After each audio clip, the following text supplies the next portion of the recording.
And, that's what you discussed with him, about what you knew had happened. Yeah, I don't, sorry, I don't know if we got into specifics, I really don't. I just wanted him to understand the severity of it. And this is real, it's not going away. I wanted him to understand that. Do you know now that that's not what happened? Yes, sir.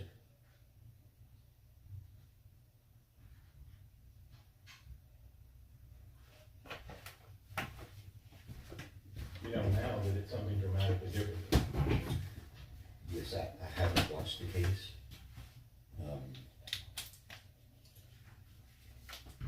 When you talked to him initially, the last time you talked to him, you knew what initially was, and that's what you were going in on him to talk about. Yes. But he didn't tell you the truth about what happened. No, sir, I don't think we actually discussed the specifics. Again, my goal was simply I wanted to look in his eyes and, are you aware of the severity? Do you fully grasp what you did? But we didn't talk about the specifics, as I recall. Based on his version of it. Yeah, yeah. He knew what he did. Yes. Now you know that version is not true. Yes, sir. So he lied to you. Yes, sir. That's what I'm regretting.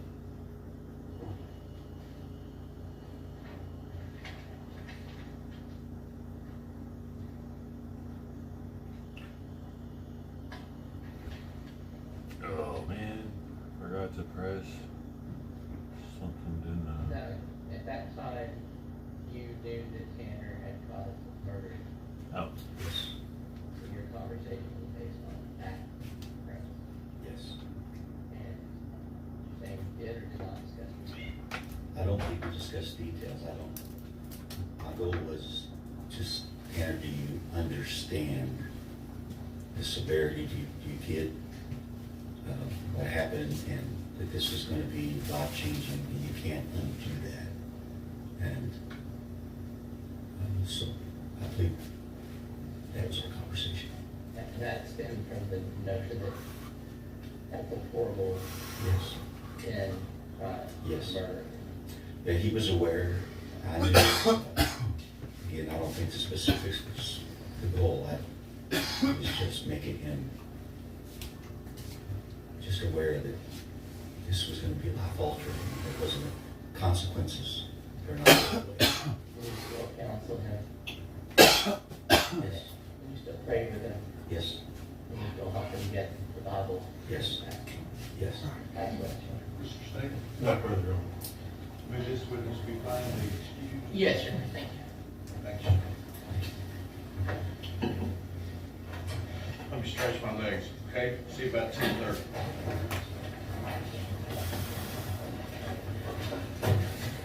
bro.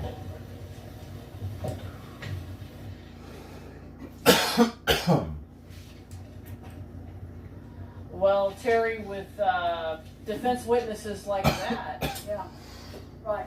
We've got two different sides working towards the same outcome with these witnesses. Again, we have an Azle ISD special ed teacher who goes through a long list of all the services that Tanner received from Azle. And way to go, Azle ISD. he got a lot of help. I'm telling you, they graduated high school and had 2 code of conduct marks on his record, but we're not really sure if that was mutual combat. We don't. I mean, come on. But you know, he didn't. It doesn't sound like he had some sort of troubled time in high school. It sounded a lot like typical high school, is how I took it. And with extra tender, loving care. Yeah. Because most kids go through.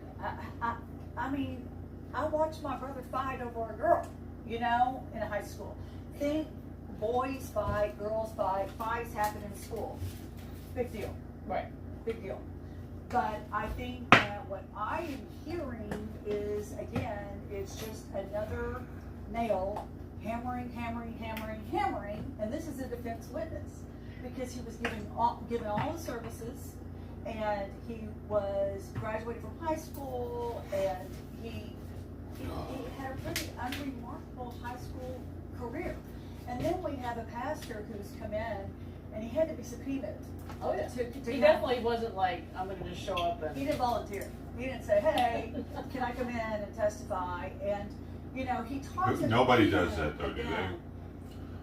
He is. Who the hell wants to be proving in state's court? case that this was not an Oh, autistic man.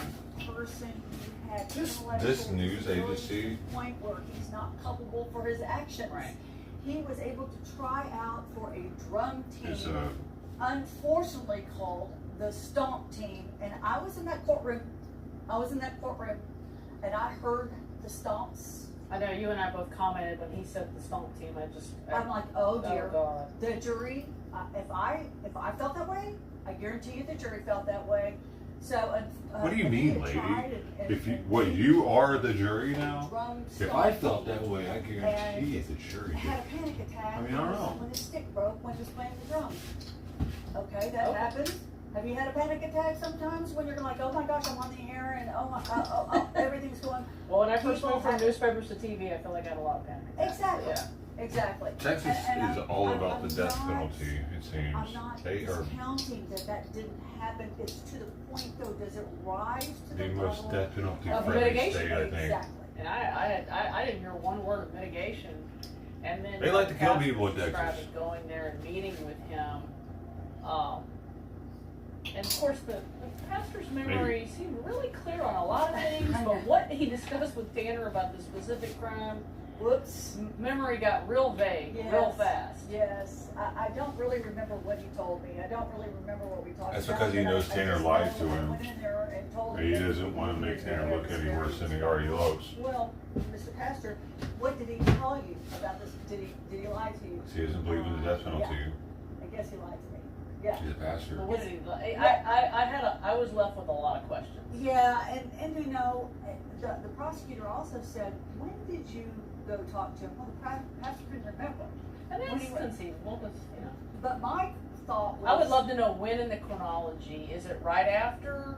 Is Right. it after the suicide? Like when chronologically is this occurring? So this happened on November. Doesn't matter. And it wouldn't be hard to figure out because it's jail records. Absolutely. On visitation. So November Why does it matter 30th, when he 2022 is called, when this though? occurred.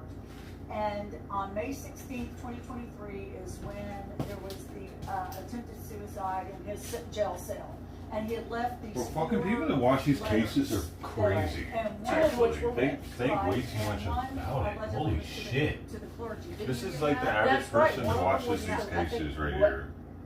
I want to say legacy church, I think. but it would be in my notes. somewhere. Yeah, but I'm wondering if that's where the prosecutor. They wanna was be headed the when he jury said, "Do you so remember badly." When we spoke to him. And I'm not sure exactly if that would. God, I make wish I was the a difference. jury. Oh, It- God. It was. As soon as I it don't is, know how he knew that Tanner Warner's story had changed. Yeah, I know. He didn't get into that. I really wanted to be like, well, how do you know that? Right. If you're, Right. but you know. Because he's a witness, he's not supposed to be paying attention and listening to the testimony, as if, you know, you're just not supposed to do that. I don't like these fucking people. The smirks they constantly have on their faces like they're the smartest reporters on the planet. That his grandfather. I know my sacked, shit. he I said kinda- he sacks to church. Hey, shut the fuck up. You Said couldn't even it vote turned out to have knives in it. 100 years ago. And then it was interesting that, you know, of course, Grandpa Outta really here. sounds like Now you're in Grandpa here was voting every day. changes after some sort of change in medication. But, you know, Tanner, but he's clear that Tanner Are we Warner done? stays in, you know, he may not be You know what I'm saying? after Grandma and Grandpa. Newscasters used to all be men. He stays connected. Now, man, what the fuck do we do? So, Sam, what the? This is not a kid who was left himself to life. There was a lot of Put your wiener away, boy. He received a life help. I'm not getting the gloves out for you. That we heard about last week, who would even do. Oh, good morning, man. Things with Good morning, him, dude. take him to Sorry. lunch and take him out to restaurants and help him A lot of cope. help. It's like, I've never heard of so many services for a kid before. Yeah. And the point What? being, the prosecutor keeps saying, well, I mean, and he responded. He responded to all the instructions, yes. He What does that had, mean? Impulse control Oh, instructions. I see. They He think that the responded to defense that. is It trying was to just- prove that he is again, retarded These feel and that he like didn't state know what he was witnesses. doing. Well, you and I, as we were sitting, Not Is that really what they're doing? you and as I were sitting there watching this, we were in many ways going, okay. I mean, you're right. It doesn't. What we have heard today is not helpful. Dude, I dreamed that If the idea is somebody. mitigation, I dreamed that somebody came to my house and told me that it smelled like cat piss, and it fucking upsetted me. I was like, oh my god, really? I had somebody living with me at the time, apparently too, and I looked at them and I was like, we smell like cat piss. you're a defense attorney, so you know. He was like, the person was like, yeah, man, it reeks in here. I'm like, oh, I didn't know. I don't think it does. No, I'm that paranoid about it smelling like cat piss in here that I dream about people telling me that it smells like cat piss in here. I'm paranoid, dude. I smell like cat piss. Do I smell like it now? I had 3 cats in my front yard this morning. 3 cats inside. I probably have a cat in the backyard. We had Fluffy, Fluffy, Shiloh, and Trident all in the front yard staring at a squirrel in my fruit tree, my guava tree. I hate that tree, by the way. Then I had Simon sniffing the front door at the same time, the crack. And I had Sawyer and Sweet Pea were both watching the outdoor cats to the window. We were all like one little happy family right there. And 30 minutes ago, I was nervous for the squirrel though, dude. I was actually, when I saw 3 cats out of the tree, and especially Fluffy being out there, the yard boss, and she was the closest. She had like climbed up on the railing, was ready to, looked like she was ready to get it if it fell. But thankfully, the way my tree is, the squirrels were able to jump off of it onto the light pole and then go up to the wires and get away. That's how they always get away. Otherwise, they'd be screwed up there.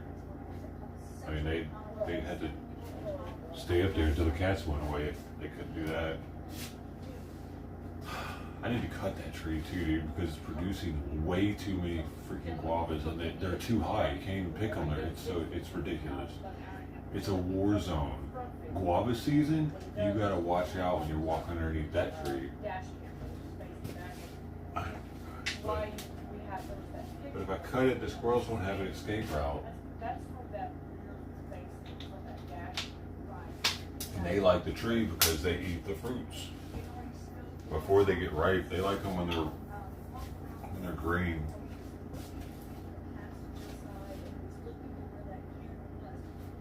Oh, I'm sorry, did I interrupt your Exactly what he Did I said. interrupt your show? He did not panic. He did not have an impulse deficient moment. He knew exactly. Look at my what new he pen, was y'all. doing. He's not a person who Look at that big boy. is, Shit! What'd you say, motherfucker? well, I Dude, I need 2 hands to there's swing no this thing. excuse. There's no There excuse. is no excuse. There's Come on, no bitch. excuse. I wouldn't He even. really One was hand, doing it'd be like, And he murdered a precious like a broadsword. little child. bing! Oh, you do 2 hands though? It. I heard it. And we You gotta- heard it for over an hour. She lived, you all, for I bet I could over break the handle off an this thing. hour after what he was doing to her. And the medical Pretty sweet, huh? brought in a photograph So it's of this the one. marks on her face that match the trick. Oh shit, I got it for like his $20-something, or dude. his shoes, whatever he was It was on sale at because he Costco. stomped on her face. Pretty good deal. She had marks on her back where out of that We're retiring bed, this she one. ceased. Dude, my He dragged her to that a friend I room. used to have scratched the shit with his knife. This is a monster. or fork or something. This is not I would never do that. who has intellectual I would never fucking do that, you We idiot. Screwed my pen all up. That was 10 years ago. I'm just now replacing it today. I can't say the words. I don't think. 2015 he did that shit to me. The level And I'm looking at it every day. Supreme Court says you have to have And you, in order to not be executed. and you defend these, I mean, and you in your private practice, your specialty, which is one of the reasons why I've had Terry on. I mean, it's one of the reasons why I would pay John regardless, but one of the reasons why I had Terry here on day one, and one of the reasons she'll be back at closing, and one of the reasons why I wanted her to join Rebecca at the courthouse for a number of reasons was because of Terry's specialty. She defends people, or that's your practice, people who suffer from mental illness. Right. So if Terry's saying this is, I mean, you come at it from a unique and special perspective, I think. I am not denying that this man has a mental health condition. I'm just, I can tell from the testimony that has already come in. Huh? I can tell by what happened in that van. I can tell by looking at him, okay, Terry, you're some savant, you know, you can, no, you can tell when someone is psychotic, is incompetent. Because you deal with those people. I know that. I Yeah. know that. This man These people are full of is a shit, dude. calculated, cold-blooded killer. Yeah. Period. Period. Period. They might So- be full of shit. I may be. We don't know all the testimony that's coming in. We don't even. It's and interesting Terry, we that don't they're even willing know. to Well, we don't know. We don't know that there just wasn't ignore- one prosecution's case that we didn't hear. That's true. There That's could be. true. I mean, I'm guessing that the The worst brain of it was, imaging and shit, put that's out weird there to me, For dude. this jury. Like, there is But there scientific could be other evidence that things this were dude's left- brain is we don't know fucked if there up. weren't things left out with emotion and labor. And Yeah. they're like, nah, Which is, he's normal. He's just scans on him, dude. And so And we it don't know. shows There certain could be some things. other What- things. Again, I think the worst of it came in. Oh, I do too. I do too. If nothing else, when it was the weirdest thing because Did the string go during down or this- something? This period of horror, Earlier, maybe. Tanner would, excuse me, I said I wasn't gonna say his name. The defendant would get in his car and van and drive, and then would stop. And then he'd go back, and he would do whatever he was going to do, which I know what he was doing. Tell me about that Jingle Bell Rock. Then he would drive on again. That's what makes him seem turn his fucking flashers on, like go he's got a back, mental do some problem more, with the Jingle and Rock then shit. he'd get back in the car and he'd drive on. And at this point, I thought she was deceased multiple times, and she kept reviving. And then he got back in the car and he's driving again, and it's Christmas time, November the 30th. Christmas carols are playing, and Jingle Bell Rock comes on the radio. She starts crying, and she starts screaming. No, not just crying, screaming and screaming and screaming. And he turns up the radio, and he Sort starts of singing. shut up or some shit like that. starts singing It's fucked Jingle up, Bell dude. I ain't gonna And lie. then he It's starts just yelling, crazy "Shut fucked up. Shut up. You want me to come back there Yeah. and make it worse?" I know, that's fucking Shut horrible, up." dude. That's why I'm saying even if they don't give him the death penalty, he's gonna die in there, dude. There's no way that they don't kill him in there, dude. And it's only gonna make it harder for them to do that if he's on death row. He's gonna be in protective custody then. You know what I mean? They're gonna, if he's not on death row, the inmates will have a better chance of getting to him. They can hear Open and that. shut, So- you can hear it. And it goes Honestly, back there, these people should want him not to get death row because they'll kill him faster then. and then he takes her out of that van and takes her down. Otherwise, he's gonna be a burden on the taxpayers of Texas. Gets back into his van. And then they have to pay calls his to dispatcher kill him. and says, "Hey, I want That shit this ain't van." free. Oh, well, first it goes to Love. If they let somebody else do it, then Well, it's yeah, because you free. gotta clean up, right? Because he has to clean up. He went I don't get it, dude. Paper towels and sometimes. Why are they tripping? I mean, yeah, like, Those things, sure, besides death penalty, but it's gonna happen Yeah, no that's matter what what. was actually live. There's no way this guy And gets he's in there uh, cleaning it up. and gets any kind of cleaning it up. pass because he's rode the short bus when he was younger. It's on the phone to his dispatcher saying, hey, I want this truck back tomorrow. That would never I bet happen. you do, buddy. I want this truck back tomorrow because it smells like Prisoners don't care I if got a you're bit bad retarded. number. Yes. That's I mean, when they y'all, hit you in the back of the head every day. This is not a person who's psychotic. This is not a psychotic person. This is a person who knows what he is doing. Smoking his cigarette, talking to his grandma. Do psychotic somebody people about not know getting what they're something out of doing? the store. Toilet paper. Are psychotic people unable No doubt about to it. do things in a His brain is broken. There's no in doubt a about it. thoughtful How manner? can you do this if your brain is not broken? It doesn't rise to the level I don't that. get what they fucking mean, dude. My opinion. They're trying to say he's And not I've psychotic heard because what he very did confirmed seemed very that fucking psychotic. They can answer that question of mitigating Psycho type shit. circumstances to reduce his culpability. Do you think there are? I think they're gonna check the box, no. Well, and Terry has been with us obviously for several days, but even on the days when she's not here, she has been paying pretty close attention to this case. So, which is one of the reasons why I'm always really happy to have her back on because, and frankly, I'm really Yeah, Terry, blessed you know for the everything. attorneys to have taken the time because many of them are, even on the days they are not here, they are paying attention And to this this is the case. amazing And lunch or dinner I'm gonna none have of the today.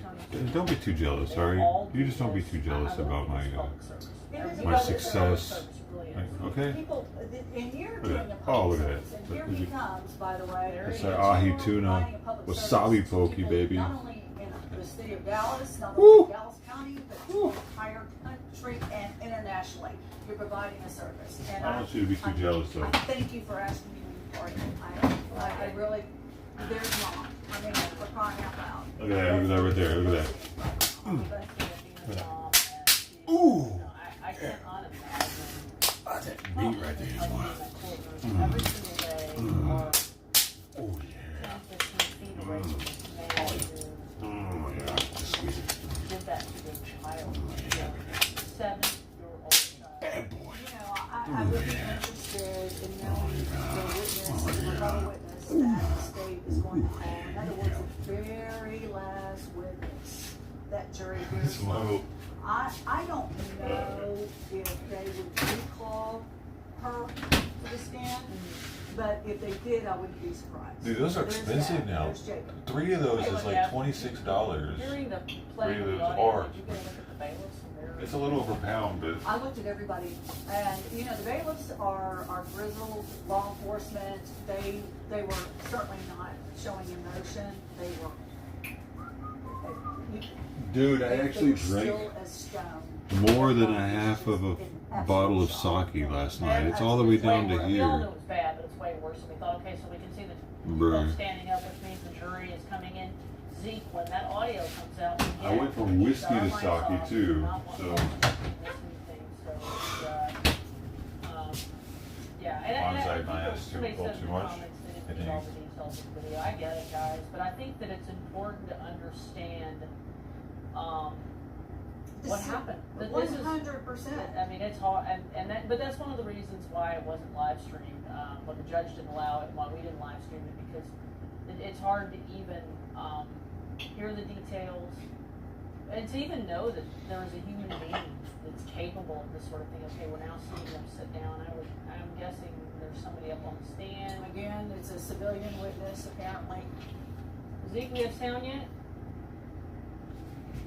Lady, we know that there are human beings that are capable of much, like, not that it's much Again, worse, you but I know, mean, people shit like Jeffrey lie, Dahmer and shit. people Or human beings out there that will rape you and then eat you.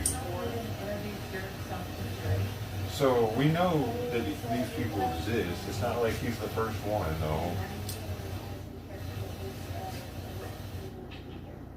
You said you were subpoenaed to be here, Kim? And were you subpoenaed by the defense? Yes. Now, Reba, I see that you have some crocheting in your lab. Tell me about that. I'm narcoleptic and I tend to fall asleep at random times. What? And Yo, the the She- crocheting, I don't even Oh. have to look at it. It helps keep me awake so I don't fall asleep randomly. I know it's a bit awkward, but She's I'm not medicated. crocheted It works. during How her long has it been an testimony. issue? I've Why is always everybody tried to in follow this sleep trial in class a little since weird? I think my earliest memories of it was probably 8 or 9 years I've old. never heard of anything like this, dude. Have you? Reba, you had said that you were here to be a character witness. No, it's like how some people have to like play the guitar while they're having brain surgery, so that the doctor knows that their brain's still functioning correctly the whole time.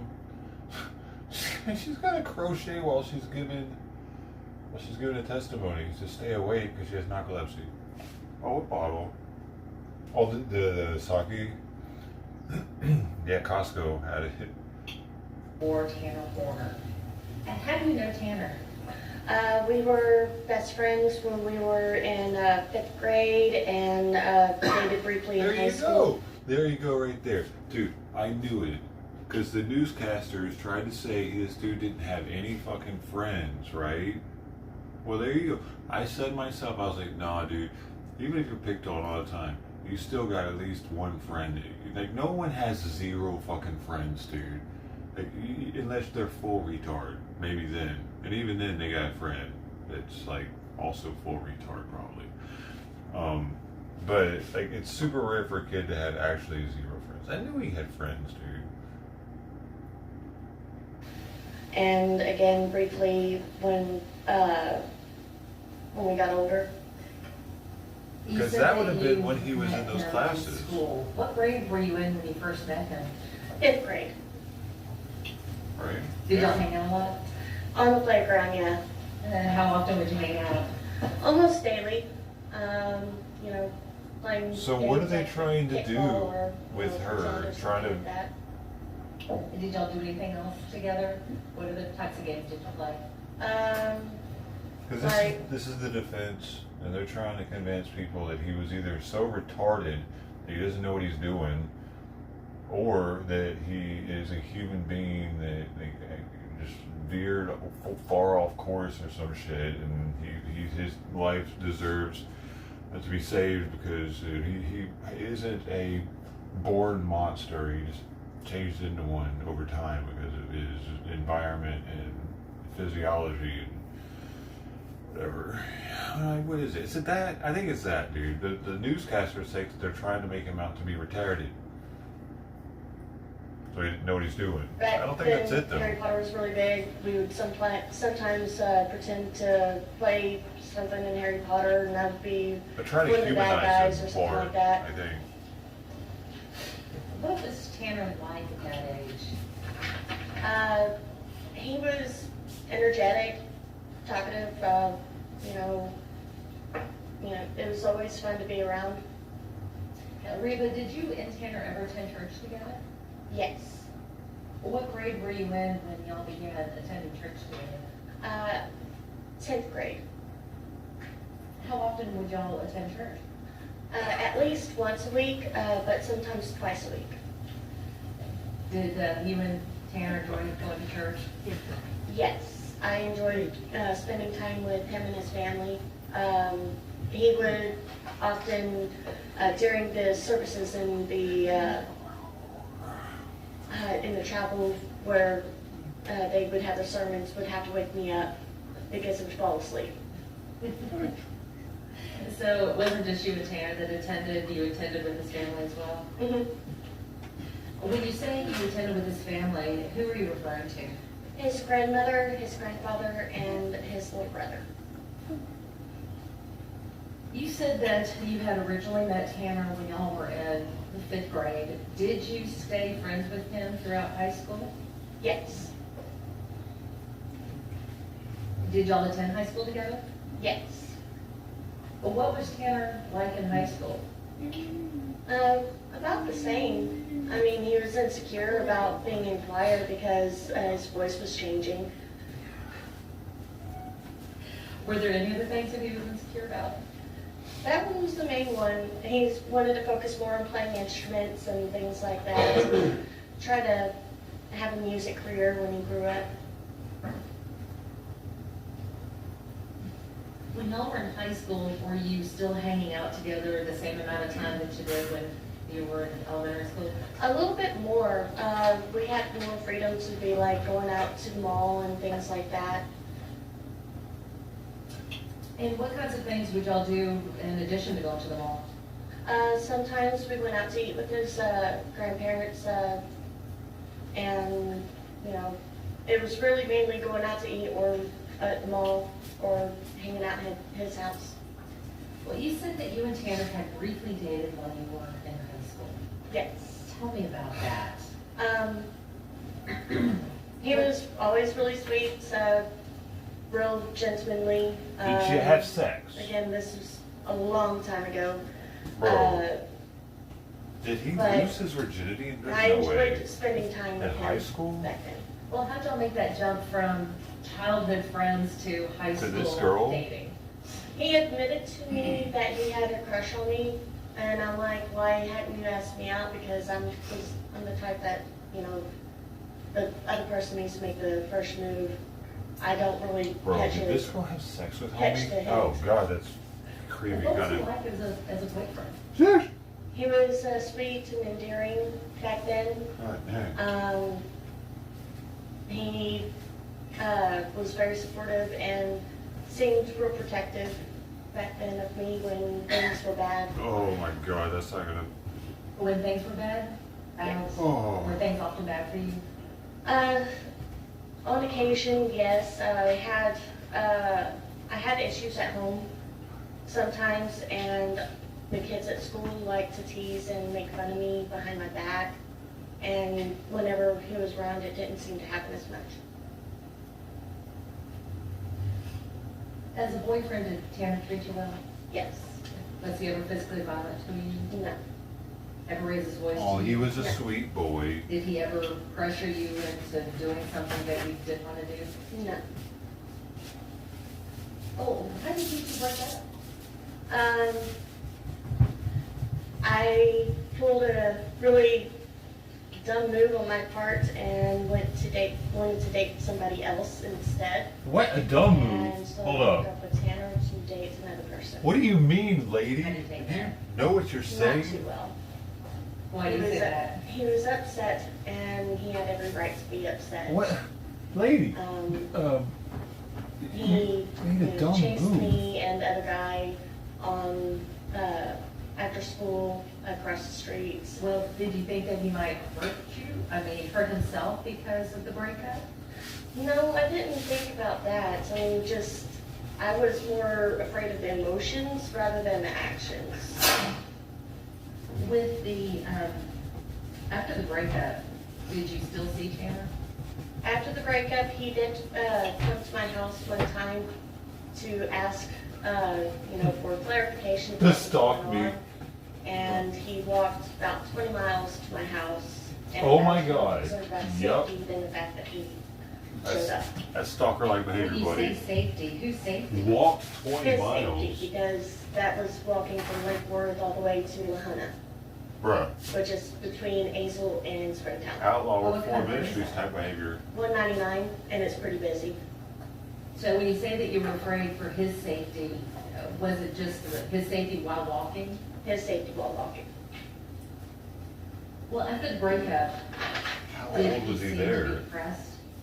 A little, but after a while, we were still able to maintain some sort of friendship. And you said that he walked almost 20 miles to your house 20 miles, though. What dude. is That's clarity? insane. about the breakup. Mhm. What did you think of this gesture? At the moment, I was just shocked that he walked that far, and I was more afraid of him getting hit by a car. So I didn't really think too much of it, other than, I wonder if she are wishes you he would okay? have gotten hit by a car now, though. But you weren't worried that he was coming out there to harm you or anything, were you? Mm-mm. At some point, did you marry? Yes, I did get married to another man. Uh-oh, now he got After you, really weird, though, probably. Married, did you maintain contact with Tanner? Off and on, yes.